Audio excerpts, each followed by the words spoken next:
Bonsoir Linda. Bonsoir Mohamed. Comment allez-vous? Très bien, vous restez là aujourd'hui.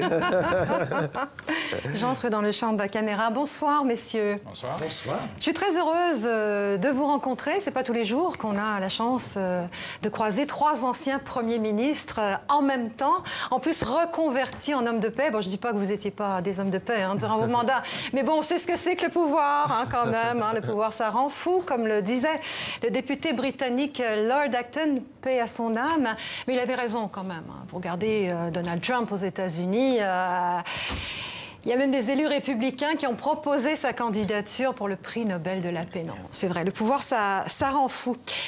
Alors vous, heureusement pour vous, vous vous en êtes sortis. Donc vous êtes tous les trois maintenant engagés dans une nouvelle mission de paix, de réconciliation, d'apaisement, de concorde, de calme, de sérénité. Il y en a plein des synonymes de paix. Alors, pour bien comprendre de quoi on parle précisément, je vous écoute depuis le début de l'émission, j'ai pensé au Dalai Lama, à qui je donnerai la parole. Le Dalai Lama qui dit ceci. La paix n'est pas seulement l'absence de violence ou de troubles. La paix, c'est quand il y a une possibilité de conflit, mais que vous décidez d'éviter les violences et d'adopter des moyens pacifiques pour résoudre le problème. C'est ça, la véritable paix.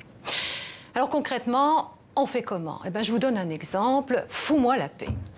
Fous-moi la paix, laisse-moi tranquille. C'est une expression familière un peu vulgaire qui vient de fiche-moi la paix, qui est un peu plus respectueux. Si vous voulez, Jean Charest, c'est un peu l'équivalent de sac-moi paix, sac-moi patience ou crisse-moi à paix, comme on dit au Québec. Alors, pour la paix des ménages, évitons quand même ce genre de provocation. Moi, je suggère plutôt de fumer le calumet de la paix, qui est beaucoup plus apaisant.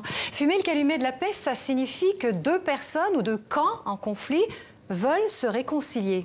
Alors vous allez me dire, mais oui, mais quel rapport entre une longue pipe, le calumet, et la paix? Eh bien, au XVIe siècle, messieurs, au XVIe siècle, au temps des rivalités entre les tribus indiennes d'Amérique, fumer un calumet, c'était mettre un terme à l'hostilité entre deux clans. Les chefs des deux clans, des deux groupes, s'asseyaient et fumaient. On déposait les armes, on enterrait la hache de guerre. On pouvait même signer un traité de paix. Les Occidentaux, qui étaient à l'époque en train de découvrir l'Amérique, ont kiffé cette tradition. Ils l'ont figée à travers cette expression, ce qui ne leur a pas permis pour autant d'avoir la conscience en paix. Il ne restait plus qu'à claquer en paix ou à mourir en paix. Bref, à partir la paix au cœur.